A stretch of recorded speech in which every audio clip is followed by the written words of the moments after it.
Hello friends, welcome back. A very good morning to all of you. आज है Saturday and 20 मई हो गया है। ठीक है, 14 मई को आपका यूपी पीसीएस प्रीलिम्स 2023 हुआ था। 2-3 दिन बाद आपकी आंसर की आ गई थी ऑफिशियल, आपने मिला भी लिया है। आपके कितने बन रहे हैं नहीं बन रहे हैं वो सब आपको पता चल गया है।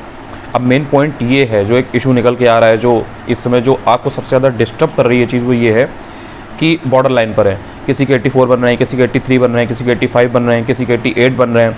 जिसके 88 बन रहे हैं वो भी सेफ सिक्योर फील नहीं कर रहा है, बिकॉज इतना ज़्यादा डाउट है क्वेश्चंस में कि कौन सा डिलीट होगा, कौन से में आंसर रिप्लेस कर सकता है, आयोग बदल सकता है, या कैसे क्या होगा, नोबडी नोज़। एंड ये रियलिटी है कि कोई भी व्यक्ति चाहे वो आयोग के अंदर बैठा हो, चाहे वो आयोग के बाहर बैठा हो, चाहे वो कोई 25 साल का एक्सपीरियंस लेता हो कोचिंग इंडस्ट्री में, या कोई और वो हो, कोई नहीं बता सकता कि कौन सा आंसर या कौन सा क्वेश्चन डिलीट होगा एक्चुअल में, या कितने डिलीट होंगे, या कितनों का आंसर बदला जाएगा। ये एक हार्श रियलिटी है, ये आपको समझना पड़ेगा, ये आपको एक्सेप्ट करना पड़ेगा।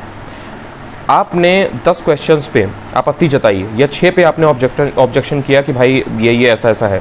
ज़रूरी नहीं है कि आयोग 10 मान ले, आयोग अपने हिसाब से करेगा। आप एक चीज़ समझो, आयोग का थोड़ा सा एटीट्यूड जो है, जो चीज़ों को लेकर के जो नज़रिया है, उनका जो पर्सपेक्टिव आयोग का, वो थोड़ा सा समझने की कोशिश करो। इलेक्शन ड्यूटी वाला सीन आपने देखा कि इलेक्शन ड्यूटी वगैरह लोगों की थी एंड अगले दिन ऐसा था, जो भी चीज़ें थी, इतना ज़्यादा लोगों ने रिक्वेस्ट किया, बात की, पूरा उठाया ये चीज़ें, लेकिन एग्ज़ाम 14 मई को ही हुआ।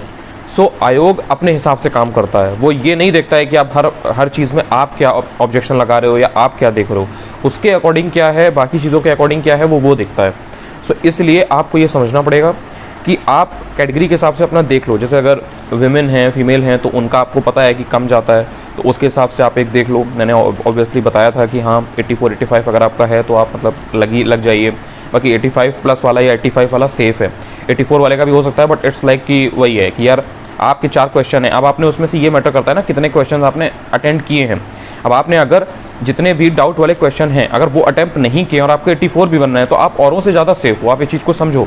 या अगर आप जैसे विमेन हो, फीमेल हो, एंड आपके अगर 2-3 नंबर कम बन रहे हैं, 2-4 नंबर कम बन रहे हैं, आपके सपोज 82 बन रहे हैं, लेकिन अगर आपने ऑब्जेक्शन वाले क्वेश्चन को अटेम्प्ट नहीं किया तो आप सेफ हो, आपको फालतू में टेंशन लेने की जरूरत नहीं है।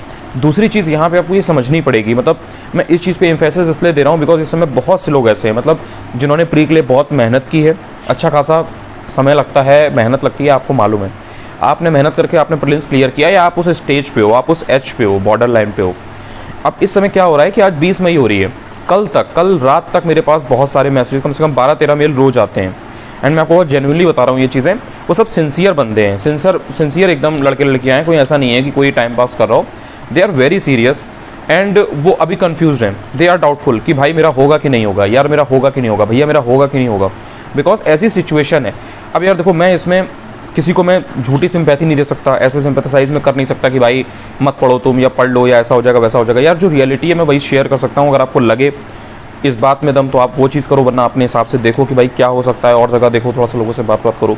भाई मेन चीज़ ये है, अगर आपके 84-85 बन रहे हैं, आप इस समय नहीं पढ़ोगे, 1 महीना आप मान लो आपने स्पेकुलेशन में वेस्ट कर दिया ऐसे ही कि यार मन नहीं लग रहा है, फोकस नहीं बन पा रहा है, होगा नहीं होगा, फिर पूरी मेहनत बेकार चली जाएगी। All those things, I understand those things, ठीक है। लेकिन 1 महीने बाद मान लो, जब 1.5 महीने बाद रिजल्ट आया, जून के लास्ट में कभी भी रिजल्ट आया, 35-40 दिन में जब भी रिजल्ट आया आपका, सपोज आपका 85 पे हो गया, 84 पे हो गया, वहाँ से फिर आप सोचोगे कि अब लाओ हम गियर अप कर लें, अब हमें कॉन्फिडेंस आ गया है। फिर आप एकदम से देखोगे कोचिंग में कई लोग आएंगे, वो बोलेंगे कि 3 महीना काफ़ी होता है, 2.5 महीना काफ़ी होता है। प्री निकालने के बाद ऐसा कॉन्फिडेंस आ जाता है कि आप 1 ही महीने में सब कुछ कर लोगे। ये सब मार्केटिंग जिमिक्स होती हैं, मार्केटिंग के तरीके होते हैं, अपना कोई ना कोई एक बेनिफिट आपसे लेने के लिए, और ये ह्यूमनली पॉसिबल नहीं है। आप समझो, 1 2 4 बच्चे 6 बच्चे जीनियस होते हैं, मतलब एक्स्ट्रा ऑर्डिनरी कैलिबर होता है उनकी रिटेंशन पावर, ग्रेस्पिंग पावर, चीज़ों को समझने का, चीज़ों को याद करने का तरीका, चीज़ों से निकालने का तरीका, वो एक अलग लेवल का होता है। वो चीज़ को अप्रिशिएट करो ब्रो। मतलब 2 महीने में, 2.5 महीने में बहुत सारे ऐसे लोग हैं जो कर लेते हैं। बहुत से लोग ऐसे हैं जो सिर्फ 3 घंटा पढ़ेंगे लेकिन वो यूपीएससी भी निकाल लेंगे। वो दुनिया की बड़ी से बड़ी जो एग्ज़ाम होगी या कोई ऐसी चीज़ होगी उसको वो क्रैक कर लेंगे, आईटी निकाल लेंगे, नीट निकाल लेंगे, पीजी निकाल लेंगे, एमबीबीएस के बाद जो होता है वो सब कर लेंगे। लेकिन आप अपना देखो, आप अपने अंदर झांक के इंट्रोस्पेक्शन करो कि क्या आप उस एक्स्ट्रा ऑर्डिनरी लेवल के बंदे या बंदी हो? क्या आप एक्स्ट्रा ऑर्डिनरी हो? क्या आपने ज़िंदगी में कुछ ऐसा काम अपनी लाइफ में ऑलरेडी ऐसी अचीवमेंट्स हैं आपकी जो आपको लगता है कि नहीं यार ये तो मैं कर लूँगा, ये तो मैं फोड़ दूंगी भाई, 2.5 महीने में मैं कर दूंगी। अगर आपके पास ऐसी क्षमता है, ऐसी कैपेसिटी आप रखते हो अपने पास, तो फिर आप आराम से 1-1.5 महीना रेस्ट करो, चिल करो, घूमाओ, नैनीताल घुमाओ, लखनऊ से पास है, दिल्ली से पास है, आराम से नैनीताल जाओ, शिमला जाओ, मनाली जाओ, अच्छा खासा ठंडा मौसम हो रहा है, लू वू में यहाँ चक्कर में पड़ने का कोई फ़ायदा नहीं है। लेकिन अगर आपको लगता है कि नहीं, आप एक एवरेज स्टूडेंट हो, तो आप इस भीड़ का हिस्सा हो, जैसे आपने निकाला है ना, ऐसे ही और 5, 5.5, 6 हज़ार लोगों ने निकाला है। उसके अलावा भी 20-25 हज़ार, 30 हज़ार ऐसे लोग हैं जो बॉर्डर लाइन पे हैं। वो किसी का भी हो सकता है, अगर ऊपर नीचे हल्का सा भी होगा तो हो सकता है 85 वाले का हो जाए, हो सकता है 84 वाले का हो जाए, हो सकता है 86 वाले का भी ना हो। नोबडी नोज, ट्रूली बता रहा हूँ, नोबडी नोज। लेकिन पॉसिबिलिटी या प्रोबेबिलिटी जो होती है कि हाँ भाई इसके चांसेस ज़्यादा हैं, तो वो जो है वो 84-85 वाले की ज़्यादा है। या फीमेल अगर वुमेन है तो उनके जो एक जाती है कैटेगरी के हिसाब से 2-3 नंबर, 4 नंबर कम, 5 नंबर कम कई बार, तो वो उनके चांसेस ज़्यादा हैं। अब ऐसा भी नहीं है कि यार एकदम से 98 वाले का हो जाएगा, 98 नंबर वाले का हो जाएगा, 95 नंबर वाले का हो जाएगा, ये भी रियलिटी है, इसको भी समझना पड़ेगा। सो इसलिए अभी से पढ़ना बहुत ज़रूरी है। अभी से आप पढ़ते रहोगे। एंड ये भी एक चीज़ शेयर कर रहा हूँ, सपोज़ आप अभी आपका पढ़ने का मन नहीं लग रहा है, मन मत पढ़ो। कम से कम जो बेसिक चीज़ें हैं, बेसिक चीज़ें मतलब जो आपने पहले से पढ़ रखा है, उसको रिवाइज करते रहो। मतलब उस कॉन्टिन्यूटी में रहो, एकदम से ब्रेक मत करो अपनी पढ़ाई को, उस अपने रिदम को, जो फ्लो आपने मेंटेन किया था यूपीपीएससी प्रीलिम्स के लिए, उसको ब्रेक मत करो। लाइक तुमको कंटेंट डिसाइड करना है कि भाई मैं मेंस के लिए क्या करूँगा, मैं क्या करूँगी, मैं GS 1, 2, 3, 4 कहाँ से करूँगी, पेपर जो 5, 6 है यूपी स्पेशल वो मैं कहाँ से करूँगी, या फिर यार एसए में मेरे को प्रॉब्लम होती है तो एसए का यार देख लो, लोगों से बात करो, देखो और स्ट्रेटजी देखो, समझो कहाँ पे कमी है, आंसर लिख के देखो, हिंदी में देखो कि हिंदी में कितना नंबर स्कोर करना चाहिए, आप कितना कर पा रहे हो। मतलब इस चीज़ों पे तो एटलीस्ट काम कर लो। रिजल्ट आएगा तो कम से कम ये होगा कि हाँ भाई सिर्फ और सिर्फ रट्टा मारना है, रिवाइज करना है और पेपर लिखना है। वैसे तो ये सब चीज़ें पहले ही करने का होता है कि भाई आपने नोट्स बना रखे हैं, आपने उनको पढ़ रखा है 2, 4, 5 बार। अब इस समय आप सिर्फ जैसे ही ये जो 3 महीने का गैप होता है, 3.5 महीने का, इसमें इंसान सिर्फ आंसर राइटिंग करता है, घर पे लिखता है, इंप्रूव किया, आंसर को अपना एनरिच किया, एनरिच करने के बाद में अपना जो भी टेस्ट रिजॉइन करी है वहाँ पर जाकर के आंसर लिखा ऑफलाइन सेंटर पे। ऑफलाइन पे नहीं अगर कोई अफोर्ड कर सकता है या नहीं जाना चाहता है तो उसने फिर ऑनलाइन अपना वही आंसर लिख के PDF बना के लोगों को सेंड किया, फिर उधर से जो भी आया इनपुट आउटपुट जो भी आया वहाँ से फिर उनसे बात की अपने सर से, मेंटर से, एंड इम्प्रूव किया। तो ये डेली का प्रोसेस होता है, ये मतलब डेली रूटीन है आपका, ये 2-2.5 महीना आपका चलता है। रिवाइज करना है, मतलब शॉर्ट नोट्स आपके रहेंगे, रिवाइज करना है, उसके बाद में आप टेस्ट सीरीज लिखोगे, अपना मेंटर से एनरिच कराओगे, आंसर वैल्यू ऐड करोगे, एंड उसके बाद में यही प्रोसेस रिपीट करोगे। ये आपका पूरा चलता रहता है सीन। सो अगर आप पहले से अपना कंटेंट भी डिसाइड नहीं करोगे तो जो आपका सिलेक्शन हो जाएगा ना, तो फिर आप इधर उधर भटकोगे कि भाई हम GS 1 के लिए क्या पढ़ लें, 2 के लिए क्या पढ़ लें, 3 के लिए क्या पढ़ लें, 4 के लिए क्या पढ़ लें, एंड देन यूपी स्पेशल में हम कैसे 2 पेपर कवर कर लें। एंड फिर हिंदी और एसए तो अपने आप में एक अलग चीज़ है, एसए तो प्रैक्टिस मांगता ही मांगता है। ऐसा नहीं है कि आप एक महीने में एकदम से एवरेज इंसान हो तो आप एसए बहुत अच्छा लिखने लगोगे।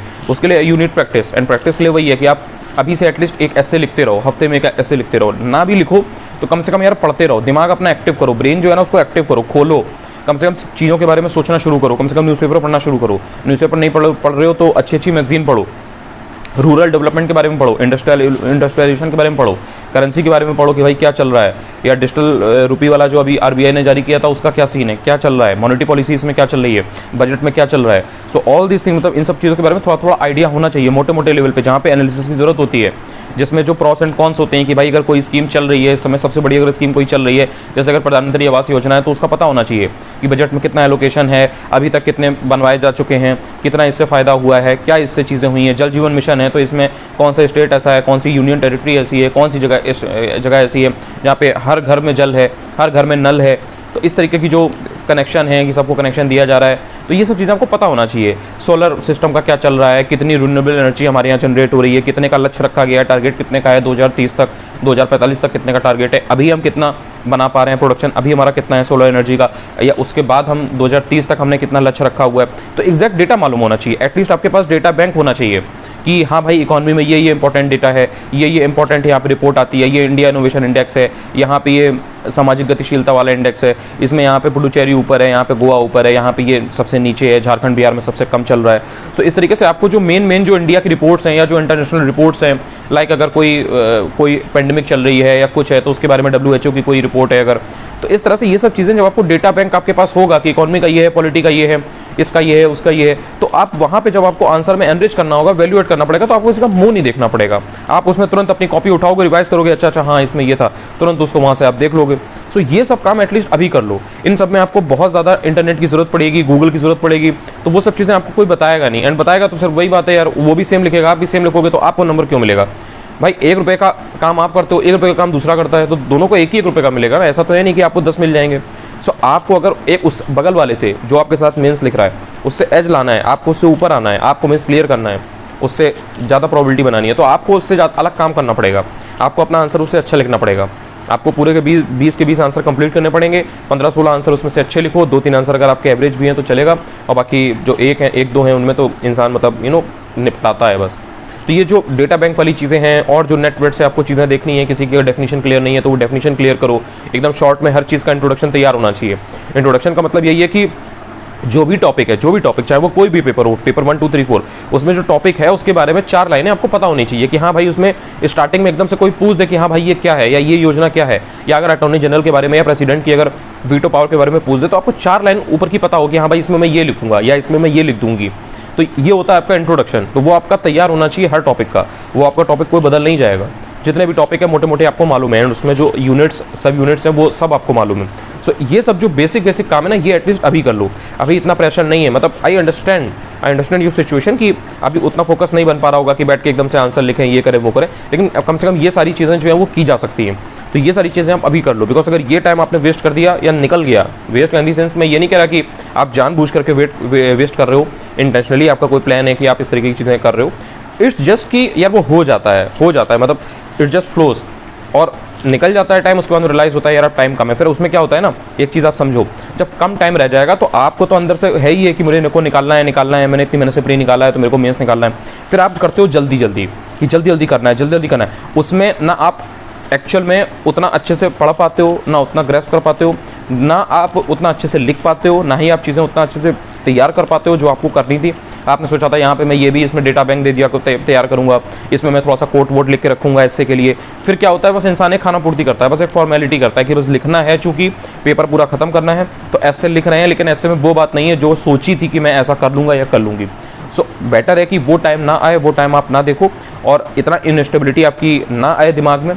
इसलिए आप अभी से थोड़ा सा अपने को प्रिपेयर करो, माइंड प्रिपेयर करो कि जो ये टाइम चल रहा है इसमें जितने भी लोग बॉर्डर लाइन पे हैं, सब अभी से बेसिक चीज़ें एटलीस्ट कर लें।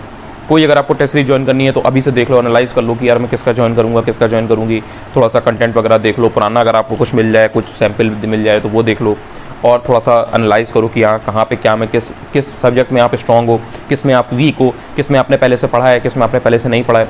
सो ये सब चीज़ों पर थोड़ा सा काम करो। इससे क्या है कि आपको प्रेशर कम होगा, ध्यान भी कम भटकेगा, एंड आप उस चीज़ के बारे में उतना ज़्यादा नहीं सोचोगे कि हाँ भाई क्या होगा, बिकॉज नोबडी नोज़ कि कौन से क्वेश्चन हटेंगे, कौन से क्वेश्चन में क्या होगा। तो इसलिए ये डाइसी है, और ये डाइसी हमेशा रहेगा। मतलब पिछले 3-4 सालों से तो मैं कंटिन्यूसली देख रहा हूँ यूपीपीएससी के हर एग्जाम में, मतलब जो भी बड़े बड़े एग्जाम हैं, चाहे वो आरओ का हो, चाहे वो जीएस का पेपर हो, यार हिंदी के 4-5 क्वेश्चन गलत हो जाते हैं आरओ में, मतलब हिंदी गलत हो रही है, एंड जीएस में तो 4-5 क्वेश्चन में हर साल यही है कि आंसर गलत देते हैं या डिस्प्यूटेड रहता है। तो आई थिंक कि it's a part of their strategy, simple, मतलब it is as simple as that. मुझसे अगर कोई पूछेगा तो मैं सिंपली यही बोलने वाला हूँ कि भाई it's a part of their strategy, ये हर साल का है, बिकॉज वहाँ पर कोई ऐसा नहीं है कि लोग बिल्कुल बेकार पागल से लोग बैठे हैं कि उन्हें पता नहीं है कि क्या चल रहा है। सो ऐसा नहीं है, एग्जाम हुआ 3 दिन बाद आंसर की आ गई, सो इट मीन्स कि वो ऑब्जर्व करते हैं चीज़ें, पता है उन्हें कि उनका काम क्या है, उन्हें क्या करना है।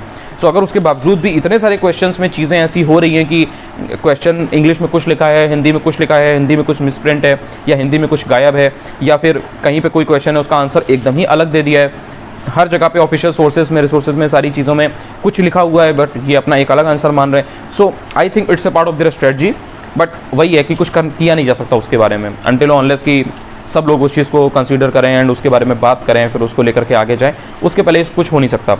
अब नहीं हो सकता तो फिर जो है उसके साथ आप जिए, मतलब उसके साथ आप जियो, फिर उसके साथ ही आगे बढ़ो।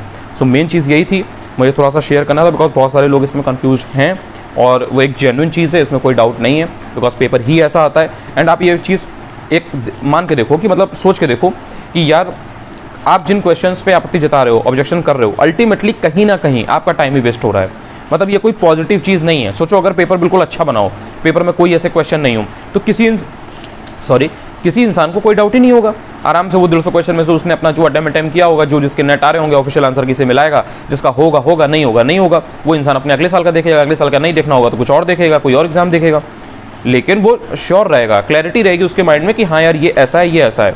अब जैसे इन्होंने मेंस के जो मार्क्स हैं वो रिवील कर दिए हैं जिन्होंने भी मेंस दिया था, तो उससे क्या हुआ, उससे फायदा हुआ ना यार। अब जिस व्यक्ति को इस बार मेंस देना है और पिछली साल भी उसने मेंस दिया था, तो उसको पता चल गया ना यार कि मेरे हिंदी में 72 ही नंबर थे, एसए में मेरे 75 ही नंबर थे, मेरे ऑप्शनल में नंबर कम हुए थे, बाकी मेरे जीएस में सब में अच्छे थे, इस बार ऑप्शनल हट गया है तो I will score better marks. So इस तरीके की चीज़ें होती हैं तो सही लगता है, एक कैंडिडेट को पता चलता रहता है कि आप कहाँ जा रहे हो। अब जब पेपर ही में इतने डाइसी क्वेश्चंस रहेंगे, इतना कंफ्यूजन रहेगा, उसके बाद में इंसान फिर ऑब्जेक्शन करेगा, उसमें टाइम वेस्ट करेगा, कहीं ना कहीं फिर वो रिसोर्स देखेगा कि भाई कहाँ पे क्या दिया हुआ है, अल्टीमेटली आपका टाइम वेस्ट हो रहा है। इस समय कायदे में बैठ के आपको पढ़ना चाहिए था, लेकिन आयोग की कृपा है तो अब कृपा के सामने तो कुछ किया नहीं जा सकता है फिलहाल के लिए। सो मेन चीज़ ये है कि लगातार पढ़ते रहिए, ट्राई करिए कि जो चीज़ें मैंने बताई हैं शायद आपको उनसे कुछ क्लैरिटी मिले तो आप उस पर काम करिए, देखिए हर चीज़ को ठोक बजा के देखिए कि हाँ भाई ये चीज़ सही है कि नहीं, हमें ये चीज़ करनी चाहिए कि नहीं करना चाहिए, हर चीज़ को एनालाइज करिए तब आगे बढ़िए। आई होप कि आपको इससे कुछ क्लैरिटी मिले हो। अगर आप चैनल पर नए हो, आपको कुछ भी काम का लगा करे तो चैनल को सब्सक्राइब कर लिया करो। Bye bye, take care.